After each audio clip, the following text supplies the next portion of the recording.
The $99 Hyper Shocker 26 mountain bike from Walmart. We decided to take it to an actual mountain bike trail and see how it would hold up. First thing we needed to do was get the bike prepped. This took over 2 hours because every bolt, nut, and cable on the bike was either out of true, wasn't tight, or was fraying. The rear derailleur cable was actually fraying as we were trying to adjust. So I tried to compensate as best I could by simply tightening it down as much as possible, and I finally got the bike to where it would shift. At least shift enough that we could air the tires up, hit the front yard, and see what this thing could do. David couldn't wait to try his bike out doing whatever that is, and whatever that is. I even got my own shot doing whatever that is. A quick change into some humidity-friendly clothing, and I was off. It was decided that I would ride the bike to the trail and on the trail. So I was a little shocked when I got there to discover that we had experienced our first problem on the smooth city streets. 2 miles on the road, just a couple of speed bumps, and look at that. The handlebar is already canted slightly to the right. I know we tightened this down. We checked it. We're going to reaffix all this, make sure it's good and tight before we actually hit the trail. Once on the trail, I had to take it very slow starting out because the front end kept feeling like it was washing out from under me. Remember that fork flex in the previous video where any little touch would bend the front end?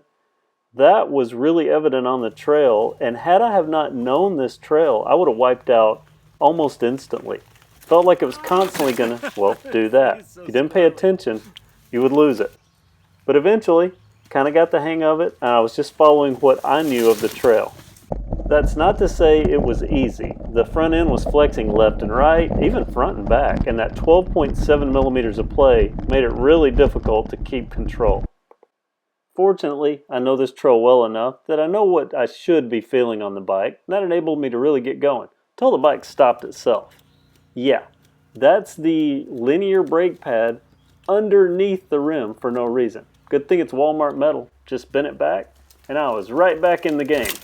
Until the next thing. Still, it's tight.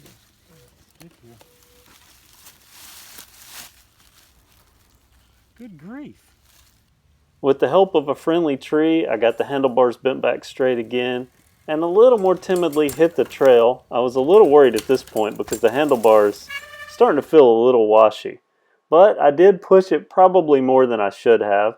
Picked up a little bit of speed going down some hills. And I want you to listen, you can hear that front end just beating itself to death. So I'm really shocked that the handlebars weren't coming off the bike at this point.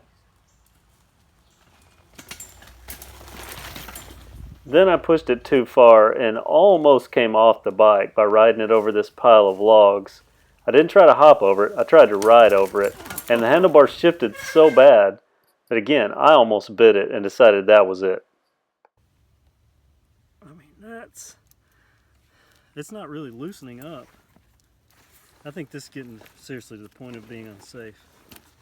Let's start heading back towards the end of the trail. And that was it for me on this bike, on this trail. I wasn't going to push it any further. I decided, since I was going to be going slow, I might as well make as much noise as possible.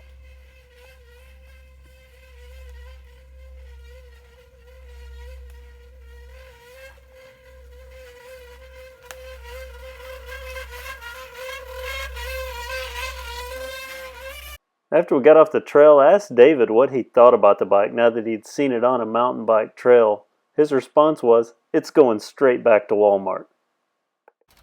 After one last ride down the road, David loaded this thing up. I never saw it again. Took it back for a full refund.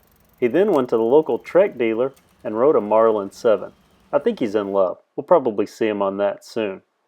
Moral of the story, don't buy a $99 Walmart mountain bike and expect it to survive on a mountain bike trail. They're just not made for that. Thanks for watching. Have a great day.